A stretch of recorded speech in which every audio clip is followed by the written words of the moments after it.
Hi everybody, welcome to my channel. Hey, a big thank you to everybody who has subscribed. I'm now quite a bit over 1,000 subscribers. It's big help on my way to being able to monetize this channel, which is something that'll help us out.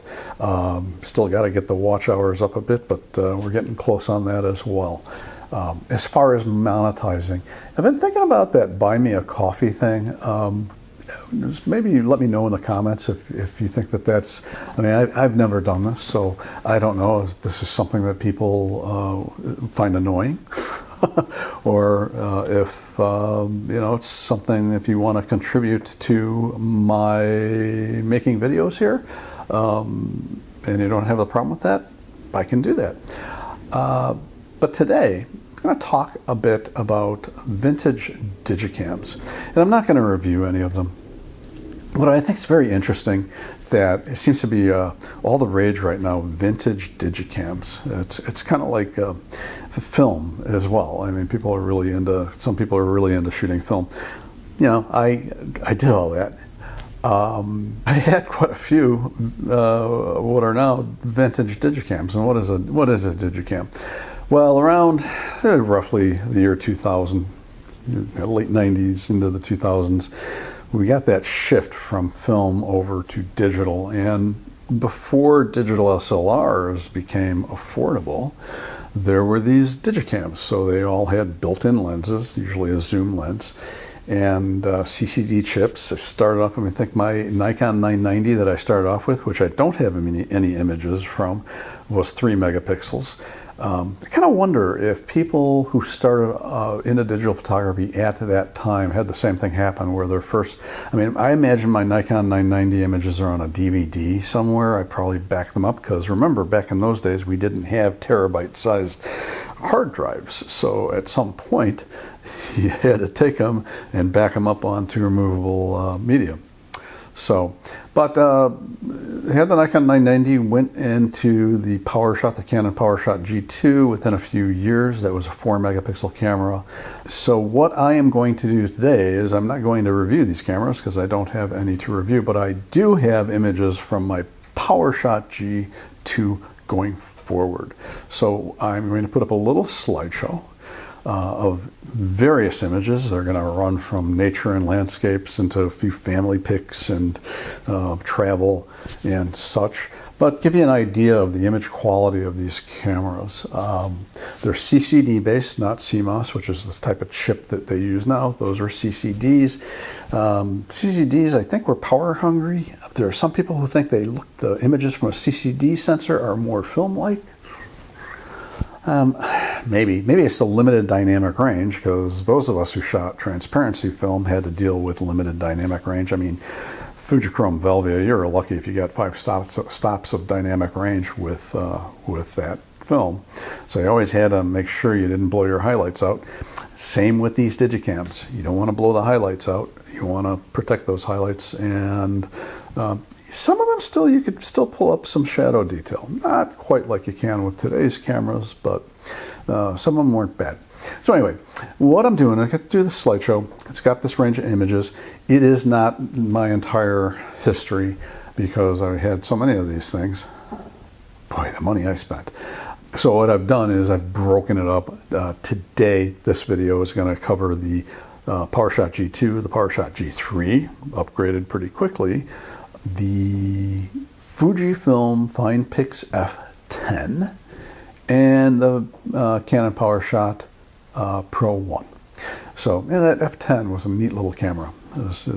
It was tiny, but it had a super CCD sensor, 6 megapixel sensor, which actually could output 12 megapixel images just because of the way the super CCD worked.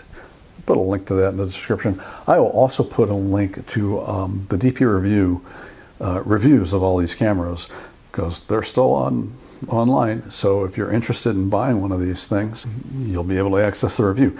If you are going to buy a camera like this, of course, you're going to have to be really careful, because these cameras are now pretty old. You want to find one that's in good condition. You want to probably buy from somebody who allows returns, and also realize that you're going to be taking a risk. Anyway, without further ado, here is that little slideshow. Again, thank you for subscribing. I'm Todd Banner. I will see you next time.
Thank you.